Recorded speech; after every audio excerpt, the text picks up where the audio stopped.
Fiction service et histoire vraie. Aujourd'hui, c'est histoire vraie.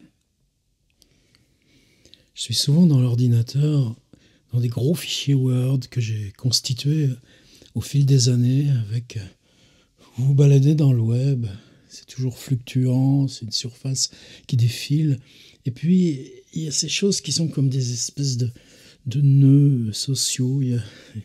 Vous ne savez pas pourquoi ça reste. Est-ce que c'est dans le malaise, c'est dans la curiosité, c'est le fait humain. Depuis toujours, la littérature, elle est dans cette interrogation sur comment on peut être comme ça. Et des fois, c'est justement parce que c'est pas grand-chose, parce que c'est petit. Et vous le gardez à cause de ça. C'est un symptôme. Et puis des années plus tard, tout d'un coup, ce symptôme revient parce que quelque chose de bien plus grave est là et que les deux se mettent en tension ensemble. Et vous êtes au milieu, vous vous demandez « Mais qu'est-ce qu'on fait là? Et qui on est? Qu'est-ce qu'on peut faire? Comment on peut réagir? Comment... » Et ça danse, ça danse. Alors dans cette suite de très grands, très longs fichiers Word, les premiers remontent à plus de 20 ans. Ce qui est bien, c'est que vous introduisez un mot, pomme F, entrez le mot, et ça vous donne toutes les occurrences. C'est un type, c'était une dépêche à AFP.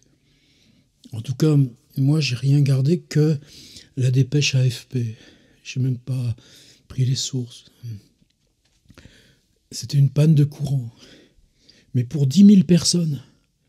Parce que la ligne haute tension qui alimentait ce bassin de population dans une zone pas très dense, un type s'était amusé à tirer au fusil sur les isolateurs.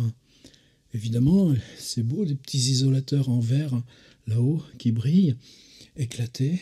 La ligne haute tension était tombée. Et c'était un dimanche, alors le temps que EDF, je ne sais plus si ça s'appelle EDF, refasse les interconnexions, rebranche celle-ci sur une autre, eh bien, tout un dimanche, des dizaines de milliers de personnes n'avaient plus eu de courant. Vous me direz, c'est petit comme histoire. Oui, mais pourquoi on l'avait retrouvé, le type? Parce que dans le bled à côté, un type qui s'amusait, lui, il avait posé des bouteilles là, un petit peu devant lui, sur... je sais pas, ça le dit pas, l'histoire. Il s'amusait avec son fusil à dégommer des bouteilles.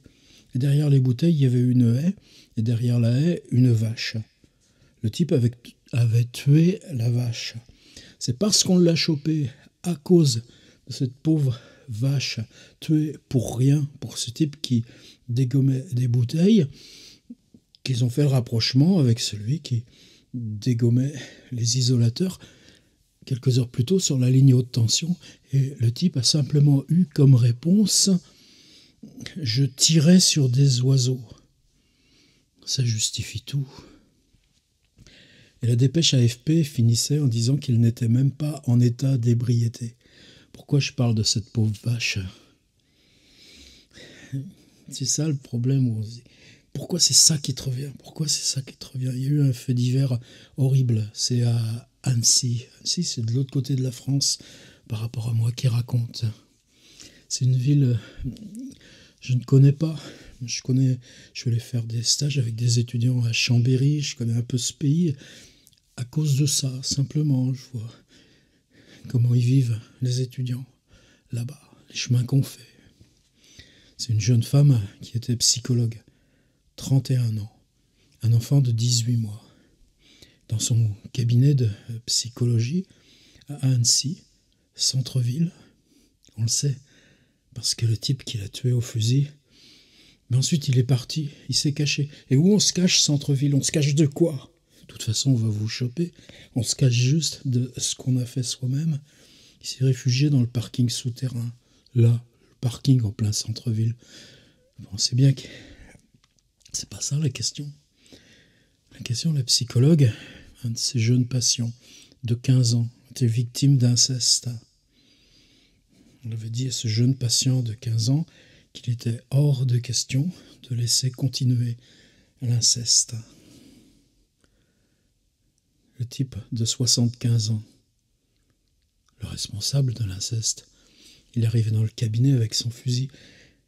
Dans la salle d'attente, il l'a tué en plein visage.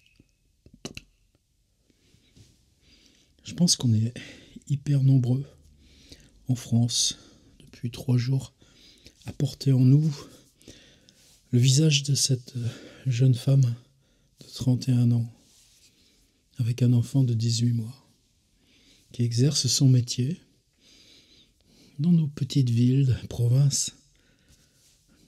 Je suis dans une ville de province, moi qui tiens ce fiction service et histoire vraie. J'étais en prison aussi. Des ateliers d'écriture, les incestes. On sait bien combien ça peuple du monde pénitentiaire. On ne supporte pas.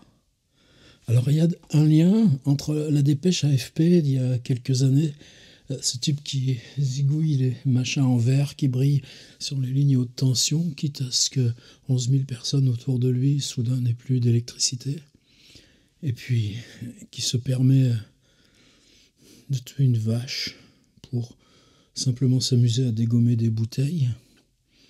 Non, il n'y a pas de lien.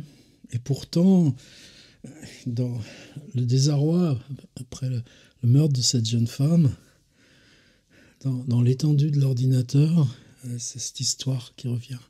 À quoi on les reconnaît, ces types qui ont chez eux des fusils, pour qui le fusil est un plaisir, et qui sont capables de ça.